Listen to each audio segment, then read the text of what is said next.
Besok hingga 29 Agustus, pendaftaran calon kepala daerah Pilkada 2024 dibuka. Bakal pasangan calon gubernur dan wakil gubernur Jakarta Ridwan Kamil dan Suswono akan mendaftar ke KPU Jakarta pada Rabu 28 Agustus. Hal tersebut disampaikan Ridwan Kamil usai menerima dukungan PSI di kantor DPP PSI Tanah Abang, Jakarta Pusat. RK mengatakan jika tidak ada halangan, dirinya akan mendaftar Pilkada Jakarta 28 Agustus mendatang.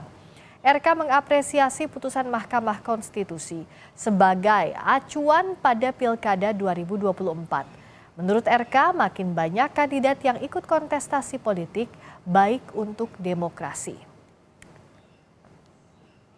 Kalau tidak ada halangan, kami sendiri per hari ini sementara akan mendaftar ke KPU-nya tanggal 28. Tanggal 28 dan tentunya kami siap ya. Kami juga sangat senang putusan MK itu dijadikan referensi karena makin banyak, makin bagus untuk demokrasi, makin banyak warga diuntungkan karena banyak pilihan-pilihan, sehingga kita berlomba-lomba dalam kebaikan. Hari ini PDIP mengumumkan 60 bakal calon kepala daerah yang diusung dalam Pilkada 2024. Namun hingga sore ini PDIP belum mengumumkan bakal calon yang diusung dalam Pilkada Jakarta. Meski sebelumnya Anies Baswedan sudah bersafari politik ke kantor DPD PDIP Jakarta.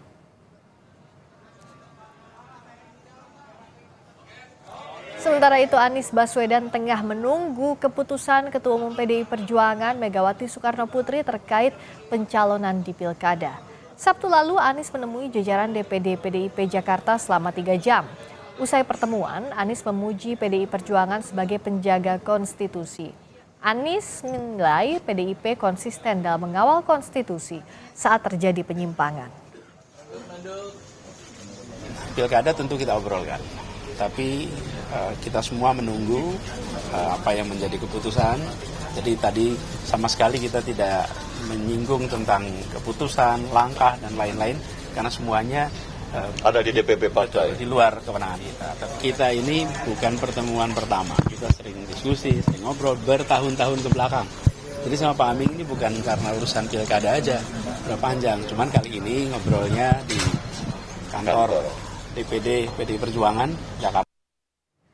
Sebelumnya Ketua Umum PDI Perjuangan Megawati Soekarno Putri menanggapi rencana PDIP yang disebut akan mengusung Anies di Pilkada Jakarta. Mega bilang kalau mau diusung PDI Perjuangan, Anies harus nurut. Toyo, ada baju merah hitam, terus tapi pasang spanduknya itu kan suruh gotong Pak Anies ya. Iya toh? Siapa yang nggak lihat? Aku aja lihat kok.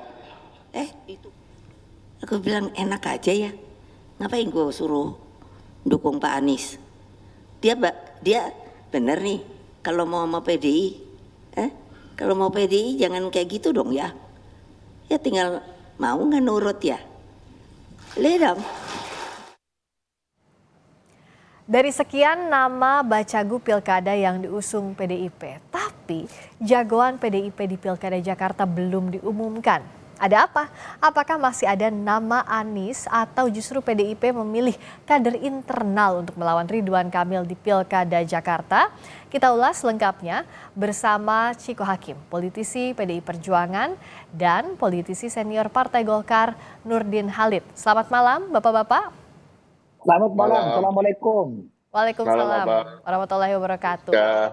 Selamat malam Bang Ciko, juga Pak Nurdin, dan sudah bergabung juga Kepala Departemen Politik dan Perubahan Sosial CSIS, Arya Fernandes. Bang Arya, halo, selamat malam. Halo Friska, selamat malam. Malam, saya ke Mas Ciko dulu, karena yang ditunggu sampai saat ini belum diumumkan untuk di Pilgub Jakarta. Kalau Bang Masinton di X-nya sudah bilang kawal Anies Rano sampai menang katanya. Tapi kalau ada juga yang merembus sampai tadi sore bahwa ada nama Mas Pram juga, Pramono Anung. Jadi yang mana yang akan dipilih Bu Mega? Sudah ada belum hilalnya, Mas Ciko? Sampai hari ini memang belum diputuskan, tapi kan kita juga bisa melihat bahwa akan ada gelombang keempat terkait dengan pengumuman calon kepala daerah dan calon wakil kepala daerah yang akan diusung oleh PDI Perjuangan. Dan ada provinsi-provinsi lain selain DKI Jakarta atau DKJ ini. Ada juga Jawa Timur dan Jawa Barat yang belum kami umumkan. Dan ini akan kami umumkan berbarengan. Kalau memang suatu hal yang ditunggu-tunggu, ya biasanya supaya lebih dramatis, ya kan akan diumumkan di akhir-akhir, dan kita tunggu saja bagaimana terkait dengan nama Mas Pram. Nama Mas Pram ini kan juga sudah beredar di internal kami dari beberapa bulan ke belakang. Ada nama Mas Pram, Mas Ahok, ada juga Jarot, ada Mas Prasetyo Edi Marsudi dan Bang Rano Karno. Nah, kita di internal saja dalam tanda kutip ya kerepotan, tapi juga sekaligus blessing karena kita memiliki begitu banyak kader yang mampu untuk bisa menjadi pemimpin yang baik di Jakarta. Artinya di internal kami juga mencoba mengerucutkan satu nama, dan apakah nama itu akan menjadi cagup atau cawagup itu juga masih kita pikirkan terus. Namun tentu peluang Pak Anies juga sangat terbuka, apalagi komunikasi dengan Pak Anies sangat lancar akhir-akhir ini dari tingkatan DPD maupun tokoh-tokoh senior di partai, pembicaraan dengan Pak Anies dan dukungan dari internal juga cukup banyak. Sampai sekarang masih terbuka kan untuk Mas Anies? Terbuka, saya bisa sampaikan bahwa peluang dari Anies Baswedan itu sama besarnya dengan peluang Pak Ahok, peluang Mas Pram, peluang Mas Pras, peluang Pak Rano Karno. Nah, Mas Ciko, tadi kan Mas Anies sudah pakai baju merah, sudah pamit ke ibundanya, dan dikabarkan akan bertemu Bu Megawati, tapi belum terlihat sampai tadi. Nah, apakah tadi sebenarnya sudah ada pertemuan antara Mas Anies dengan Bu Mega? Saya sejak tadi berada di DPP juga, tapi DPP ini kan ada 2 gedung dan lantainya juga bukan cuma satu, ada beberapa lantai. Bisa jadi beda gedung gitu Mas Ciko? Saya tidak sempat berpapasan juga dengan Pak Anies, tapi saya mendengar bahwa beliau juga datang, tapi itu hal yang biasa bahwa calon-calon kepala daerah yang berpotensi untuk maju diusung oleh PDI Perjuangan juga sering berkunjung ke sini. Jadi kita melihat ini suatu hal yang biasa saja. Dan seperti saya sampaikan tadi, apalagi hubungannya sangat baik antara Pak Anies dengan fungsionaris dari DPP yang lain. Kalau datang tapi nggak diumumkan, Mas Ciko, artinya apa? Belum ada restu dari Bu Mega? Enggak, sejak awal memang penjadwalan hari ini memang tidak memasukkan DKI Jakarta sebagai salah satu daerah yang diumumkan. Beberapa waktu lalu, pagi tadi juga beredar kan surat internal yang undang pengurus DPP untuk hadir, dan tidak ada nama Provinsi DKI Jakarta untuk diumumkan. Jadi memang bukan menjadi jadwalnya untuk hari ini diumumkan. Tapi apabila Pak Anies memang tadi hadir, mungkin ya silaturahmi biasa untuk bertemu dengan teman-teman dan senior-senior di DPP. Tadi juga kan Bu Mega bilang bahwa jangan hanya mendompleng PDIP, kalau mau ya jadi kader begitu, nurut dengan PDIP. Apakah ini yang dimaksud Mas Anies? Memang itu salah satu persyaratan bagi para calon kepala daerah khususnya yang non kader, tetapi tidak serta-merta artinya adalah KTA-nisasi ya, atau harus menjadi anggota atau kader PDI Perjuangan. Yang pasti terkait dengan ideologi memang tidak ada tawar-menawar, terkait dengan juga komitmen dan loyalitas terhadap partai, bagaimana sama-sama tentunya apabila terpilih juga harus berkomitmen untuk sama-sama membangun partai, membesarkan partai, kemudian memenangkan kontestasi demokrasi yang ada untuk PDI Perjuangan, itu harus sejalan dengan komitmen-komitmen lain. Dan ini saya rasa tidak masalah bagi banyak tokoh yang kami usung, dan di daerah-daerah lain banyak sekali tokoh yang non kader dan tidak kita paksa juga untuk menjadi kader. Tapi kecenderungannya Mas Ciko lebih ke kader atau non kader untuk cagup ya? Kalau cawagupnya kan sudah muncul ada nama Bang Rano Sidul. Nah, kalau untuk cagupnya ini apakah lebih mengerucut kemana? Saya tidak bisa menyampaikan. Jadi gini, semua yang saya sampaikan tadi, peluangnya semuanya sama, dan pada akhirnya akan diputuskan oleh Ibu Ketua Umum. Dan kita juga nggak bisa memaksa-maksa ya kan untuk mendapatkan bocoran dari apa yang ingin diputuskan. Tadi Mas Ciko tapi menyebut bahwa nama Mas Pram betul ya, sudah masuk juga jadi salah satu yang dipilih, tapi belum tahu siapa yang akan direstui Bu Mega. Nah, kalau Pak Nurdin melihat saat ini PDIP belum menentukan sikap, tapi apakah ini jadi alarm bagi RK Suswono di Pilgub Jakarta? RK Suswono itu yang kita kenal Kang Emil, itu sudah sangat siap ya untuk menghadapi siapapun yang dicalonkan oleh partai lain atau kontestan siapapun. Ridwan Kamil, Yuswono dengan seluruh eh, eh, koalisi Indonesia Maju Plus itu telah siap untuk memenangkan pilkada Jakarta. Sehingga kita sekarang ini tidak berpikir siapapun dicalonkan PDIP, mau Mas Anies, siapapun itu tidak ada urusan dengan Partai Golkar maupun koalisi Indonesia Maju Plus.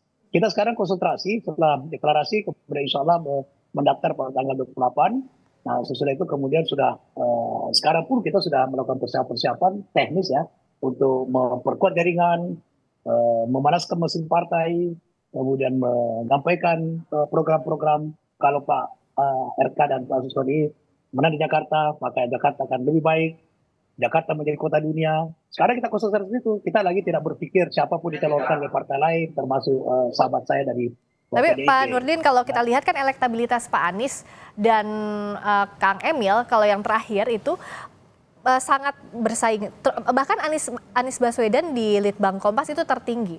Apakah ini tidak jadi ancaman tanda kutip bagi Golkar yang sudah mendeklarasikan RK Suswono terlebih dulu bersama Kim? Di era multipartai untuk merebut sebuah kekuasaan melalui kontestasi politik, itu survei bukan satu-satunya prasyarat ya untuk menangkan. Survei itu hanya pemetaan awal untuk kita mengatur strategi agar supaya tidak di mana partai-partai dan calon itu telah menyiapkan daripada strategi melalui lembaga survei. Tapi hasil survei itu tidak menjadi salah satunya faktor yang bisa memenangkan. Kita ambil contoh waktu Pak Jokowi melawan Pak Posibowo. Posibowo itu surveinya 65%. Kalau nggak salah waktu itu Pak Jokowi hanya 17-18%. Jadi kemudian menang ada Pak Jokowi. Itu fakta bahwa survei bukan satu-satunya faktor yang menentukan sebuah kemenangan. Apalagi sekarang survei ini sangat kompetitif antara Pak RK, Pak Ahok, dengan Pak Anies. Tiga besar itu kan yang sekarang yang mewarnai daripada seluruh lembaga survei. Oleh karena itu tidak ada hal yang perlu dikhawatirkan oleh Partai Golkar maupun seluruh pendukung daripada RK Suswono. Oke, meskipun secara survei bukan satu-satunya, secara survei jauh. Tapi kalau bicara soal mesin partai, ini masih kuat atau tidak? Atau masih kompak atau tidak Kim Plus? Masih solid atau tidak Kim Plus ini, Pak Nurdin? Sangat kuat, bukan sangat kuat ya. Sangat solid ya. Sampai sekarang 12 partai telah mendeklarasikan. Belum ada satupun yang menarik diri dari koalisi Indonesia Maju Plus. Sampai saat ini ya. Nah, kita lihat di pendaftaran tanggal 28, apakah ada yang menarik diri? Tapi saya yakin insya Allah 12 partai pengusung Ridwan Kamil ini akan tetap solid sampai pada pendaftaran, sampai kepada pemenangan. Nah, kenapa saya tanyakan ini Pak Nurdin? Karena kan waktu di awal syaratnya itu harus ada syarat kursi. Tapi setelah ada putusan MK, ada beberapa partai yang sebelumnya sebenarnya cenderung hatinya ke Mas Anies. Misalnya Nasdem, atau PKB, atau juga ada PKS. Nah, tapi tidak ada yang menyesal, tidak ada yang galau di Kim Plus ini. Sama sekali tidak ada, kan sampai saat ini tidak ada perubahan sedikit pun. Belum ada satu partai pun dari 12 partai itu yang telah menyatakan dukungan kepada Pak RK Suswono pada saat deklarasi. Sampai saat ini sepengetahuan saya belum ada satupun yang membela atau menarik diri. Nggak tahu lah besok 1-2 hari itu ada pendaftaran, kan masih 2 hari lagi. Karena rencana Pak Ridwan Kamil dengan Pak Soeharto itu mendaftar tanggal 28. Ya tidak tahu, politik itu kan dinamis, sama dengan Bu Ciko tadi katakan, last minute diumumkan, itu bagian dari dinamika politik. Kita nggak tahu, tapi sepengetahuan saya, sampai saat ini belum ada dan insya Allah mudah-mudahan tidak ada. Begitu. Oke, saya ke Mas Arya dulu. Dari mulai yang hari ini, ada dari PDI Perjuangan belum mengumumkan namanya. Kalau tadi secara alasannya Mas Ciko sudah menyampaikan secara normatif dan aman bahwa ini masih digali, semua masih punya kesempatan, kader maupun non-kader. Tapi Mas Arya membacanya seperti apa? Mas Anies misalnya sudah pakai baju merah, sudah pamit, sudah kemarin juga sowan ke DPD PDIP Jakarta, tapi belum juga diumumkan. Bahkan sore ini muncul nama Mas Pramono yang kabarnya menggantikan Mas Anies. Tapi tadi Mas Ciko bilang masih terbuka peluang semuanya. Apa yang Mas Arya lihat kegalauannya ini di mana tanda kutip? Ya, saya kira saat ini memang seperti yang disampaikan Bang Ciko tadi, bahwa PDIP tengah menyiapkan beberapa opsi yang memungkinkan opsi-opsi tersebut dapat bersaing dengan ketat dengan Pak Ridwan Kamil ya. Dan untuk saat ini saya kira memang opsi yang paling memungkinkan dan memang paling mempunyai peluang untuk bisa bertarung secara ketat dengan Ridwan Kamil kalau kita merujuk pada sejumlah hasil survei ya, baik survei Litbang Kompas dan beberapa survei yang dirilis belakangan ini memang menunjukkan Pak Anies yang paling potensial untuk menjadi kandidat terkuat untuk bersaing dengan Pak Ridwan Kamil ya. Kalau kita lihat beberapa nama yang disiapkan, misalnya Pak Pramono Anung dan beberapa nama lainnya, mungkin saya kira ada beberapa tantangan juga ya. Tantangan yang pertama tentu soal generation gap ya, karena meskipun Pak Pramono itu sudah lama menteri 2 periode pada masa Pak Jokowi, tapi beliau kan sudah lama tidak mengikuti kontestasi politik ya. Nama-nama lain seperti Pak Ahok mungkin akan bisa akan bersaing dengan ketat, tetapi tentu juga ada beberapa tantangan juga yang dimiliki oleh Pak Ahok ya. Oke. Nah, dalam situasi seperti itu tentu ada sekarang tentu saya kira Pak Anies dan PDI Perjuangan tengah mencari titik temu ya, terutama apa yang tadi disebut sebagai apakah Pak Anies bersedia memiliki KTA PDI Perjuangan atau tidak. Dan saya kira untuk kasus Jakarta sepertinya itu bagi PDI Perjuangan untuk saat ini menjadi satu kemutlakan ya. Tapi kalau kita lihat dalam kasusnya Airin, saya tidak tahu, tapi kayaknya Ibu Airin tidak harus menjadi PDI Perjuangan untuk Nah, Mas Arya, apakah sebenarnya yang ingin diuji Bu Mega adalah loyalitas? Kalau kita ingat pernyataan sebelumnya, mau nurut atau tidak dengan PDIP, dari yang tadi jangan hanya mendompleng saja. Apakah kesetiaan terhadap PDIP ini juga yang jadi faktor utama pertimbangan Bu Mega? Tak hanya soal elektabilitas, kan kalau bicara soal loyalitas, kader ada Pak Ahok, ada juga Mas Pram. Tapi kalau di sisi lain elektabilitas secara logisnya tadi Mas Anies. Tapi loyal atau enggaknya ini yang mesti dipertanyakan, begitu enggak Mas Arya? Saya kira iya. Bagi partai seperti PDI Perjuangan sebagai partai kader dan partai ideologis, tentu loyalitas akan ditaruh di nomor pertama. Dan untuk menguji loyalitas itu tentu akan ada beberapa persyaratan-persyaratan teknis dan mungkin persyaratan-persyaratan ideal yang harus dipenuhi oleh seseorang yang akan maju sebagai kandidat yang diusung oleh PDI Perjuangan, itu yang pertama. Yang kedua, saya kira ini juga terkait pemilu 2029 ya. Bagaimanapun kalau Pak Anies dicalonkan oleh PDI Perjuangan sebagai calon gubernur di Jakarta, tentu bila ia menang, tentu beliau akan menjadi salah satu kandidat yang mungkin paling diperhitungkan dalam pemilu 2029. Nah, titik negosiasinya saya kira tidak hanya soal apakah Pak Anies bersedia menjadi kader atau tidak, tapi kalau beliau menang itu bagaimana soal 2029. Nah, kalau soliditas Kim Plus sekarang, Mas Arya, bagaimana membacanya pasca putusan MK? Pasca putusan MK ini memang sekarang itu tidak ada tarikan yang kuat bagi partai-partai yang berada di Kim Plus untuk bisa bergabung ya. Kalau sebelumnya mungkin ada persoalan karena terkait misalnya tidak cukupnya syarat pencalonan, gitu ya. Sehingga partai-partai akhirnya dipaksa atau terpaksa untuk mendukung calon yang sudah disiapkan. Nah, sekarang sejak putusan Mahkamah Konstitusi yang menurunkan syarat pencalonan, sebenarnya tidak ada masalah soal itu ya. Dan saya kira memang tidak ada juga ikatannya menjadi longgar. Beda dengan sebelumnya. Dan apalagi kalau kita lihat pasca eskalasi protes, itu ikatan Kim Plus itu sebenarnya semakin longgar gitu. Oke. Nah, Pak Nurdin, bagaimana agar tadi ikatannya yang dianalisis semakin longgar pasca protes, pasca putusan MK? Tadi Nasdem bilang nasi sudah jadi bubur tapi tidak menyesal. Tapi kan artinya ada perumpamaan nasi sudah jadi bubur, ya sudahlah begitu. Nah, bagaimana agar ini betul-betul bisa maju ke pendaftaran 28 Agustus seperti yang disampaikan tadi Ridwan Kamil, itu bisa betul-betul terlaksana? Insya Allah itu ada hal yang terlaksana. Ini kan dibuktikan dengan salah satu bukti pendaftaran itu kan B1 KWK. Nah, partai-partai yang telah mendeklarasikan itu mayoritas itu sudah menyerahkan B1 KWK kepada pasangan RK Susono. Dengan dia satu KWK keluar, maka itu pertanda bahwa sudah tidak mungkin lagi mereka mengundurkan diri atau membela atau tidak mendukung daripada Semuanya sudah ya Pak Nurdin? masyarakat. Ya, sebagian besar. Terakhir hari ini insya Allah yang lain akan menyerahkan itu. Siapa yang belum menyerahkan sampai sekarang? Oh, saya tidak mentor satu persatu, tapi sudah mayoritas 90% sudah menyampaikan B1 KWK kepada Pak Ridwan Kamil. Tapi yang belum menyerahkan ini, misalnya apakah PKS, apakah Nasdem? Oh, PKS sudah pasti karena wakilnya kan dari PKS. Sudah pasti ya kalau PKS. Nasdem, PKB? Ya, itu PKB belum. Karena kan masih muktamar di di Bali. Saya kira paling lambat besok PKB sudah menyerahkan juga. Oke, tapi sudah diteleponin dari sekarang ya, besok diserahkan dan pasti diserahkan begitu Pak Nurdin? Saya tidak dalam kapasitas itu ya, tapi monitoring saya bahwa insya Allah semua partai akan mendukung. Nah oke, kalau dari Mas Ciko, apakah betul malam ini ada pleno untuk membahas khusus untuk Pilgub Jakarta? Mas Ciko, boleh di-unmute dulu?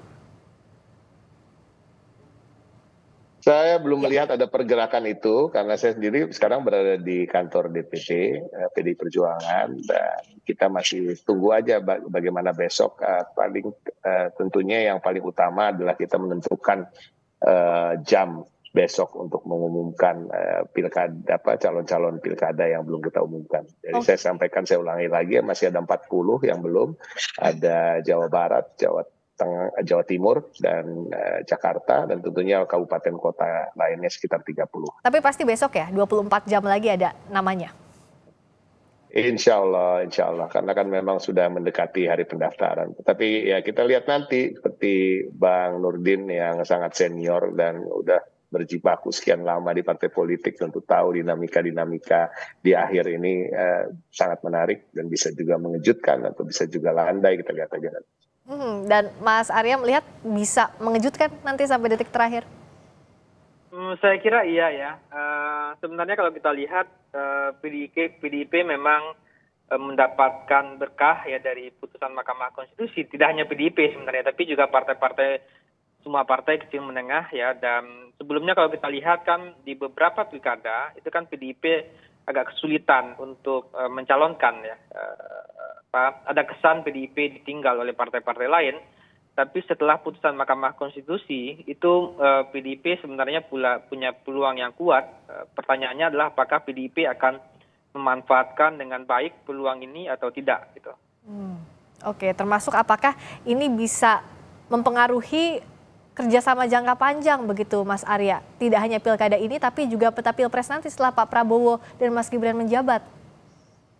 Ya, kalau kita lihat atau pemetaan di level elit saat ini tentu saya kira tidak banyak ya calon-calon yang potensial di 2029 mendatang ya. Selain tentunya Pak Prabowo, Mas Gibran ya, tentu para calon-calon lainnya seperti Pak Anies saya kira masih, mungkin Pak Ganjar atau Pak Sandiaga, calonnya tidak banyak. Jadi tentu Pak Ridwan Kamil mungkin ya. Jadi pertarungan pilkada ini semacam kontestasi, quote unquote kontestasi terakhir untuk menunjukkan siapa yang paling berpeluang dalam pilpres mendatang ya. Karena kalau kita lihat salah satu jalur untuk menjadi presiden tentu adalah menjadi kepala daerah, dan itu track recordnya ditunjukkan oleh Pak Jokowi. Jadi pertarungan di pilkada ini saya kira juga adalah pertarungan pra Pilpres 2029. Makanya saya lihat dalam kasus PDIP akan sangat berhati-hati betul.